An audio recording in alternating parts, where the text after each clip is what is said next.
ganar esta lucha porque estamos haciendo lo que es requerido.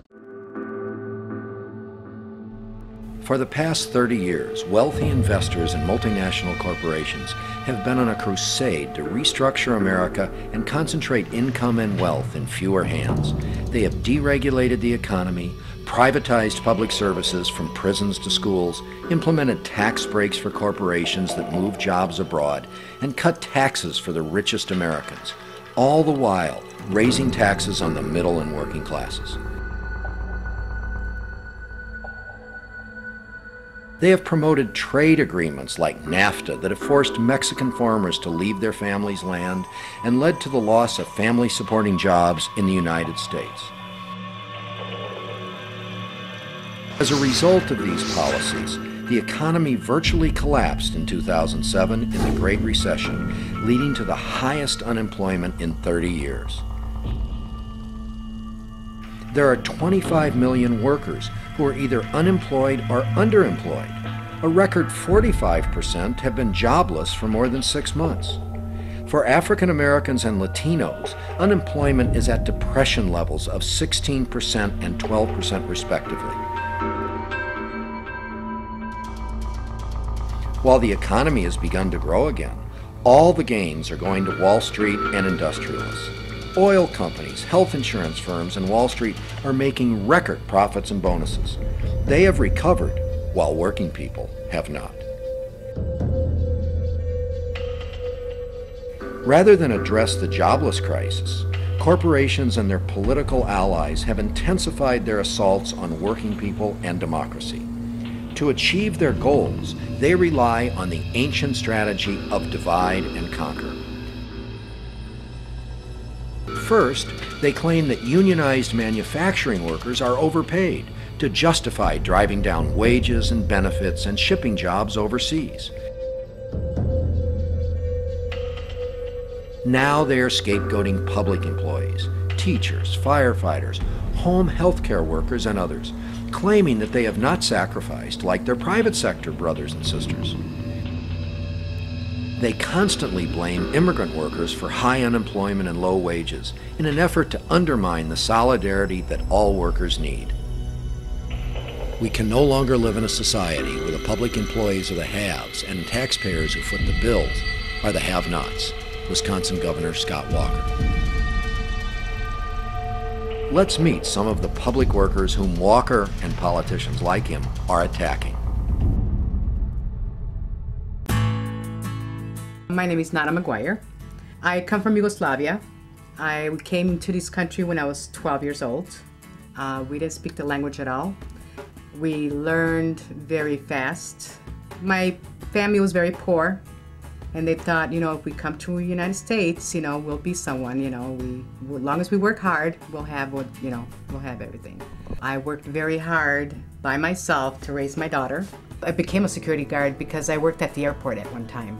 At that time it was JJ Security. So I had the experience, so when I seen security job openings, so I took it at the courthouse, and it took a while for them to hire me, but I finally got it. After I quit Pick and Save, and started working full time, because thinking, government job is forever, you don't get laid off or stuff like that. It's a good, steady job, and all of a sudden I'm getting laid off. And I'm like, oh my God, how am I gonna pay my house payment, my car payment, all these bills that I have? I'm getting very worried. I don't know what to do, I'm getting hysterical. So I started receiving unemployment checks, and that wasn't very much. I mean, my house payment, I have to save all my unemployment checks in order to pay my house payment.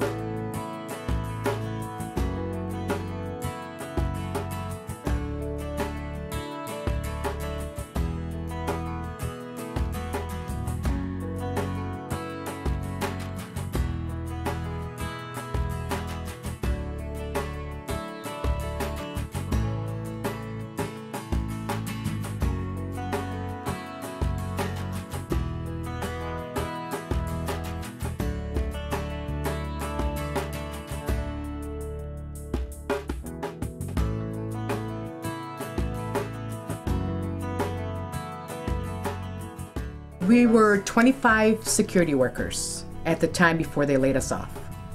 By the time we got laid off, till the time we're back now, we only have 16 workers, because once we got laid off, a lot of the people that had more seniority and had their time in, they were so scared they had to retire. Okay, so before we got laid off, 2 weeks prior, that's all they gave us, is 2 weeks notice. Whacking Hut already moved in at the courthouse working. So now that we had our pink slips, the following day we have sheriffs working with us, watching us. They were babysitting us, so we don't do nothing dramatic, like make chaos for the company. We're there to work. We're not there to destroy. I mean, we're responsible people. We're security. But yet they didn't trust us enough, or Scott Walker did not trust us enough to leave us be without. They're paying Whacking Hut, they're paying the sheriffs, and they're also paying us. So he's saying we're short in the budget, but yet you have money to pay for all these people. Whacking Hut, us, sheriffs. I mean, how do you find funds for all of this? You know, and to us, that's a slap in the face for security. To have the sheriffs watch over us so we don't make problems. I mean, come on. You know, all we want is a job. Over-benefited and overpaid, outgoing Minnesota Governor Tim Pawlenty. Public employees who receive rich benefits and those who pay for them. New Jersey Governor Chris Christie describing two classes of state residents. New privilege class, Indiana Governor Mitch Daniels. I wish. You don't see a yacht parked in my lot, or a big fancy home. I'm sorry, but no. Maybe if I was a supervisor or management for the county, maybe I can, or one of Scott Walker's buddies that just got, you know, 3-digit or 6-digit raise, maybe. But I'm just a little security officer that lives check by check. People lost their lives to have the union in. And now he wants to take it away overnight. What he's trying to do, Scott Walker, is live. What he wants to see is poverty. He doesn't want anybody to get ahead. You take the union away, basically the company can do whatever they want with you. If they don't like the way you're wearing your hair that day, they can fire you. If they don't like the way you look that day, they can fire you. That's kind of thing that Walker wants. Where you have no power. People should have no voice. That shouldn't be like that. This is America.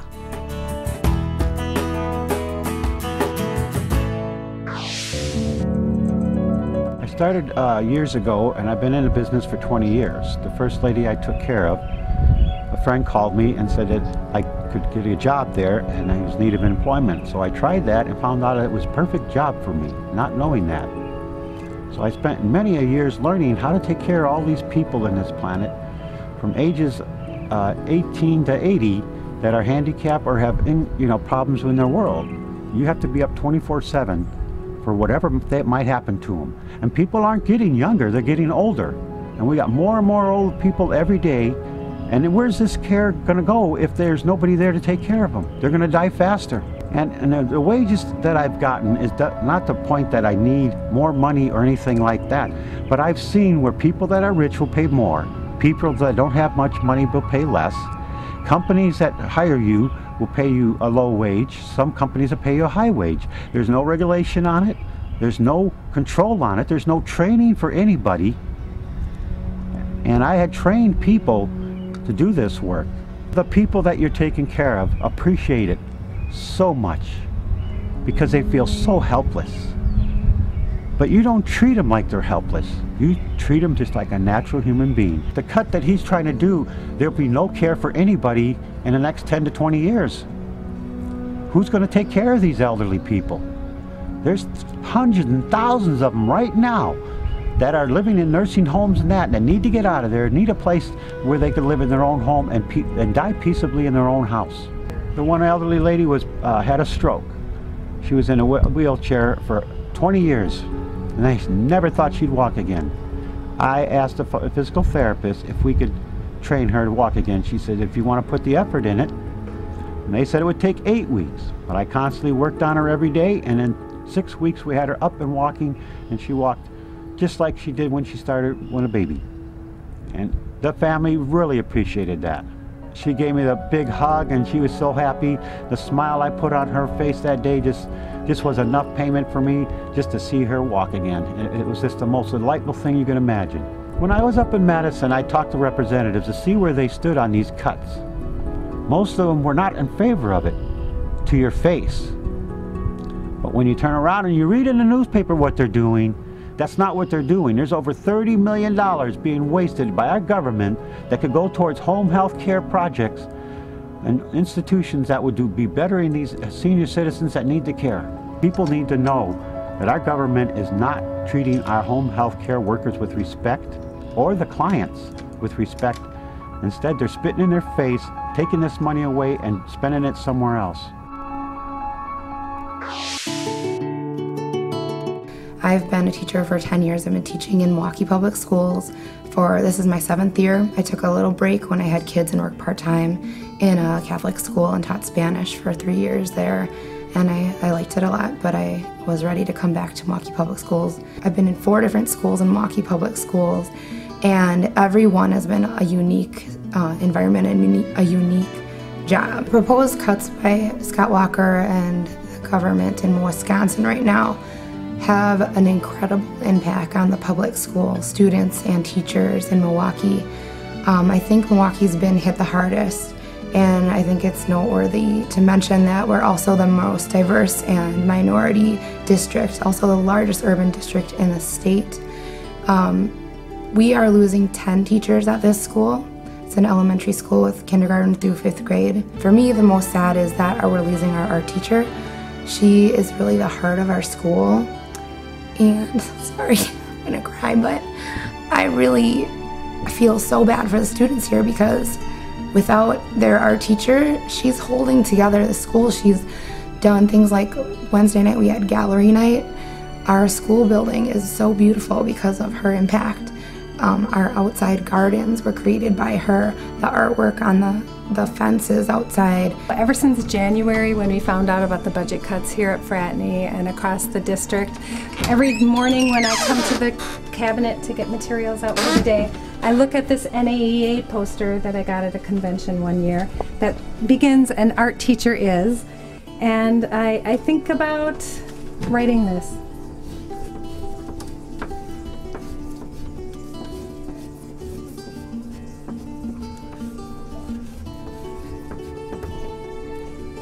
Because in 2 weeks, that's the reality. We're also losing our librarian. Luckily, she's a licensed teacher, so she's going back to the classroom, so we're not losing her entirely. But we have the most beautiful library. It's probably the biggest bilingual library in the city. I think, in fact, it is the biggest bilingual library in MPS. There's no gym teacher, there's no music teacher, there will be no librarian or art teacher, as I said, and no assistants. I really have no idea how teachers are expected to do their jobs under these conditions. It seems like the education system in Wisconsin is moving towards a privatized system, like it is in many other industries. The teachers in private schools are only required, or he would like for teachers in private schools to only be required to have a college degree. So that means, it speaks a lot about what he thinks about the profession of education, of being a teacher. Recently, the Milwaukee Journal-Sentinel reported that voucher schools' standardized tests their scores of the students were not any better than the scores of the MPS students. And Walker's response to that was, we won't require any testing to take place in voucher schools, in private schools. That way, they can't be held accountable for the education that's taking place in those schools. Right now, I'm looking for a job for the summer. Contrary to popular belief, teachers do not get paid for working 12 months. We get paid for 9 months. My last check will be at the end of June, and then until the beginning of September, I will not get any more checks. We have a mortgage, and that's pretty much what we spend our paychecks on. If there's a little left over, we like to go out to eat once in a while. We don't take big vacations. We've never been to Disney World. We've never been out of the country. You know, we are not living like Scott Walker says that we are. Recently I put out an email to all my friends asking if they know of any jobs, and I offered to leave the state if I have to, because I feel like there aren't any teaching jobs here in Wisconsin, and if I want to be a teacher, I'm going to have to leave.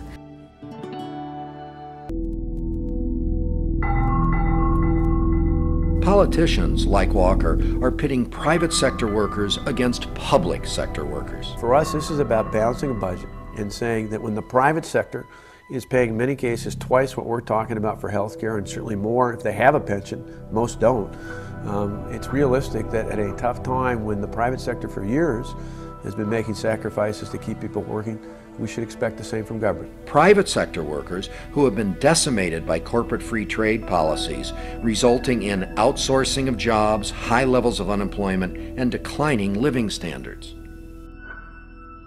Add insult to injury, private sector workers, such as GM's auto workers, are also blamed for making too much money. They're called the privileged class. While a U.S. auto worker makes $28 an hour, GM's CEO made $10,000 per hour in 2007. Let's meet some of the private sector manufacturing workers who were laid off when their jobs moved abroad and now work within a dislocated worker program in a period of record unemployment. I've seen a number of cases where there's really a lot of suffering going on. For example, I had a gentleman yesterday who has been trying to upgrade his basic skills for about a year now, and he's been applying and applying. He's put in hundreds of applications, and they keep wanting him to, they keep turning him down for various reasons, one of them being that his basic skills aren't where they say that they need to be. And he's at the point now where he's being kicked out of his apartment. And he was talking to me yesterday. His unemployment has run out at this point, and he was talking to me about how crowded it is under the bridge, which is what they call, that's where you go when you're homeless. There's actually a community living under one of our viaducts here in Milwaukee. There's a significant segment of the economy that's just being disenfranchised and left out in the cold, and it's really concerning me, even with my knowledge of the economy, the job market, and things that you should do to find a job. It gets me very frightened as to what's going to happen to these people. There are legitimate values in outsourcing, not only jobs, but work. Delphi was an extremely profitable entity of General Motors, which was spun off in 1990. Relative to that, they had no debt. 9 years later, 1999, approximately 2000, they had to file bankruptcy because of what I would interpret as poor management. Locally, the job at Delphi, the employer at Delphi in Milwaukee, between the two plants, ENS and ENC, employed roughly 2,000 employees when they were spun off. When we finally closed the doors, there were approximately 1,800 employees between the two plants. What a plant closing does for you is makes you extremely insecure of your future. When you've done something for 26 years, you rely on that income, you come very comfortable. And Delphi was one of the best employers in the Milwaukee area.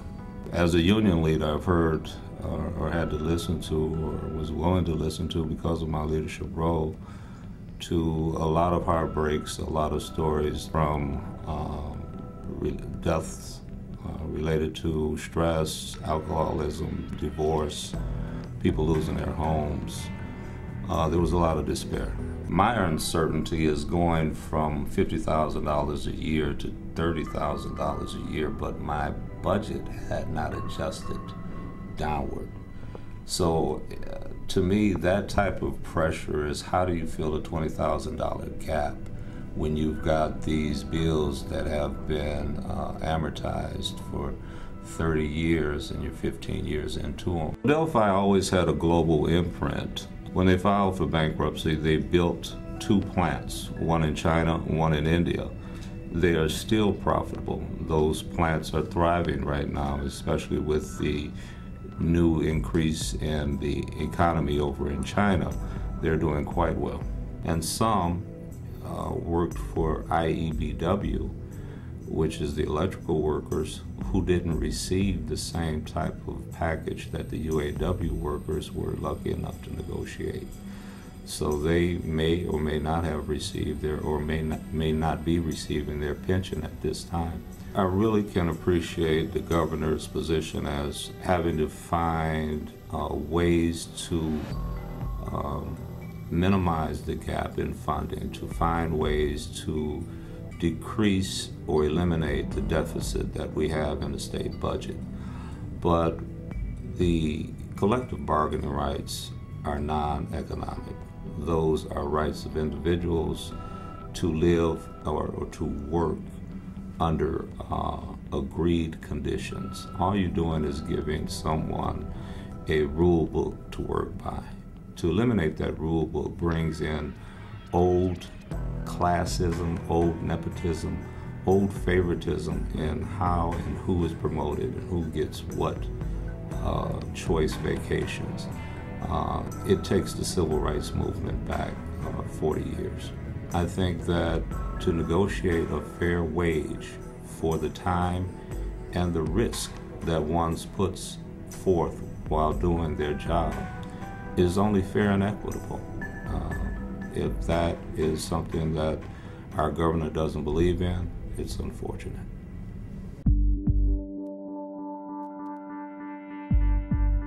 Free trade policies have opened borders to factories, capital, and goods, while denying working people the same freedom. In countries where they have moved their operations, corporations have created high levels of poverty and mass unemployment. Workers have been forced to migrate to the U.S. in search of jobs and opportunity. The U.S. Congress has eroded legal avenues for immigration, creating a group of workers with fewer rights.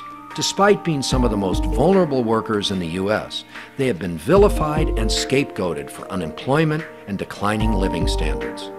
Criminal illegal aliens. Overwhelmed by criminal illegal aliens. The illegal aliens are in the country, including many murderers and rapists. While the administration claims that only dangerous criminals are being deported, the fact is 70% of all deportations under the so-called Secure Communities program are of people who committed no crime or a minor infraction. Immigration law is being used more aggressively to undermine the labor rights of immigrant workers and thus undermine the labor rights of all working people.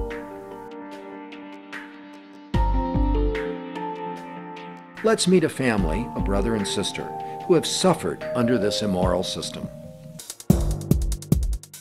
Yo llegué a este país hace 11 años, en 1999, con metas y sueños como lo hacemos todos, para prosperar, para mejorar la calidad de vida y darle mejor vida a esposa, hijos o padres o familias.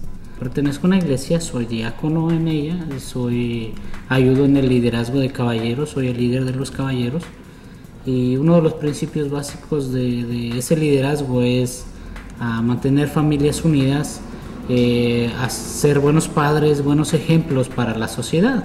Yo trabajé aquí en los Estados Unidos cuando yo llegué, por alrededor de, desde que yo llegué, unos 10 años, y trabajé para una compañía, 9 años empleado en ella, y desafortunadamente todo iba bien, pero desafortunadamente me lesioné, y esa lesión tuvo consecuencias, porque al yo reclamar mis derechos como trabajador, como cualquier persona que trabaja y que quiere hacer las cosas bien, entonces yo reclamé mis derechos, fui acusado porque no querían valerme mis derechos, no querían hacerse responsables por esa lesión, La aseguranza, que fue la que no se quiso hacer cargo de esto,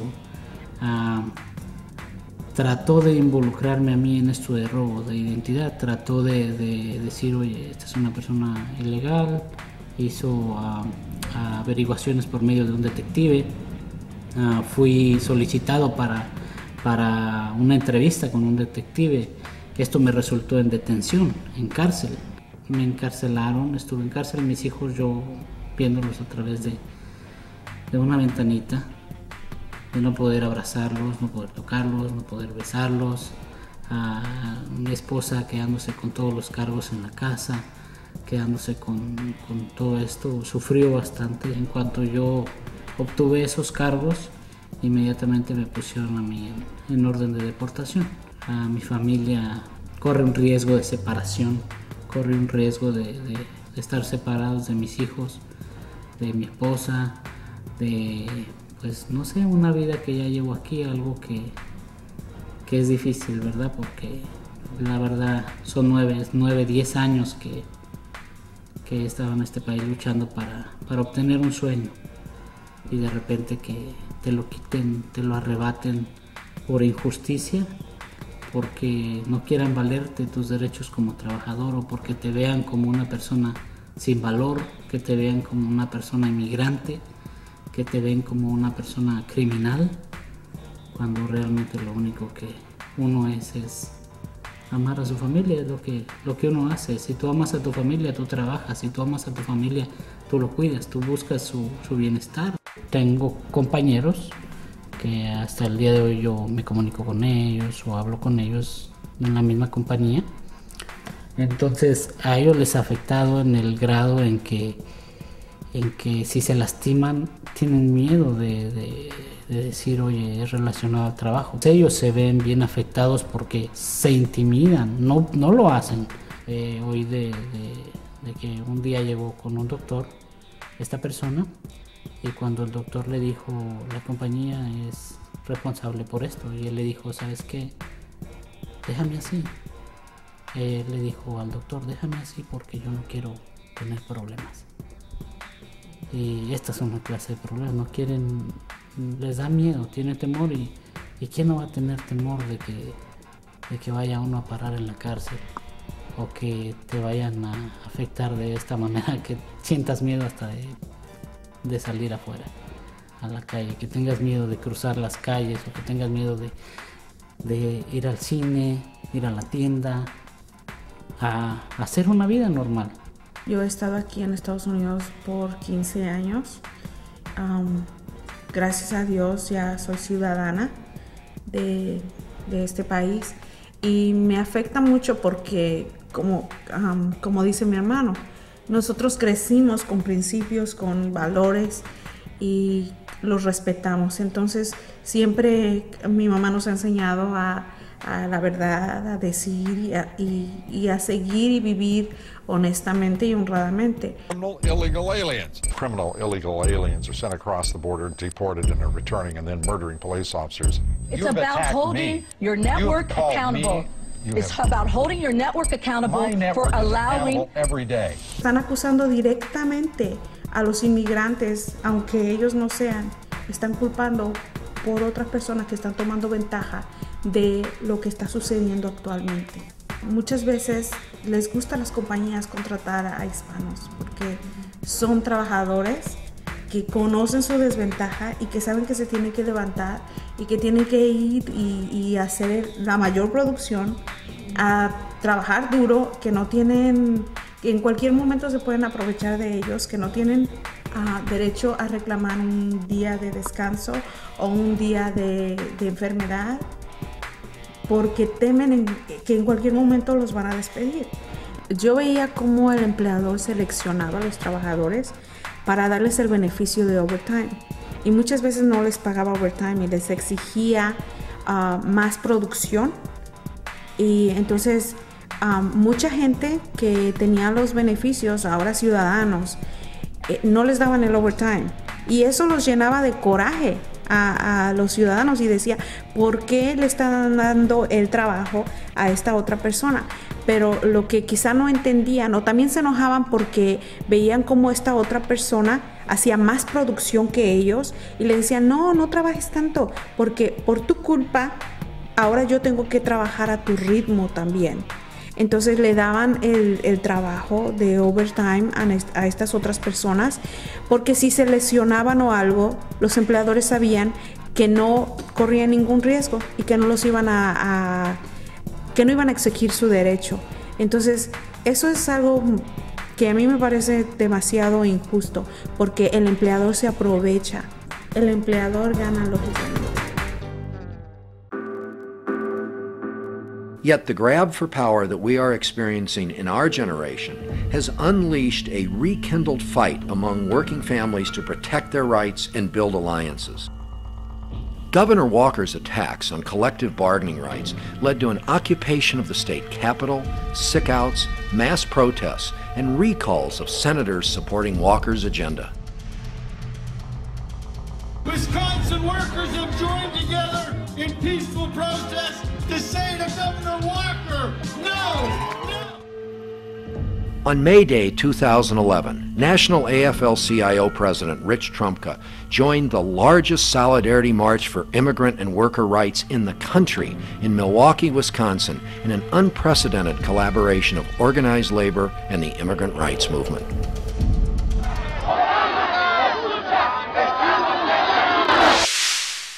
It's traditionally a big annual rally. But add union anger to this year's May Day immigration event, and you have a whole lot of people taking to the streets of Milwaukee. Fox 6's Henry Rossoff was there and joins us now from the newsroom. Henry?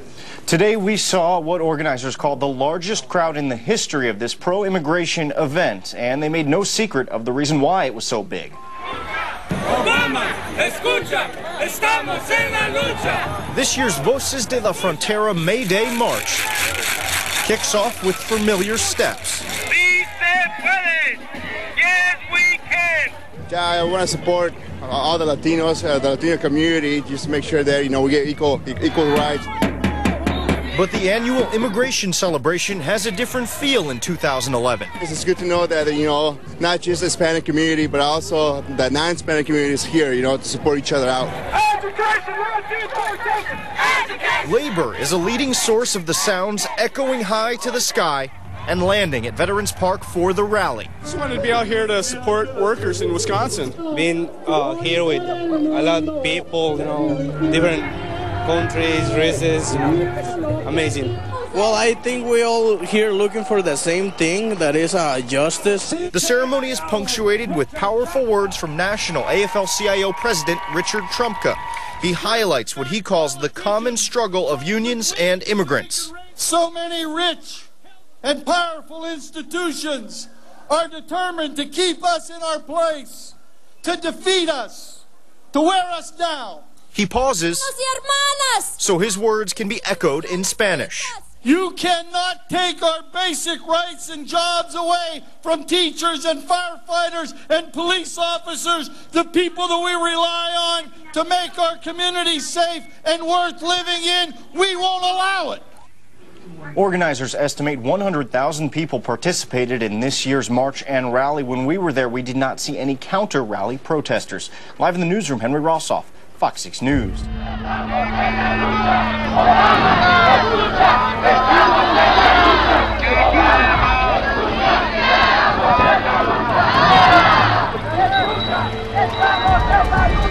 The struggle continues.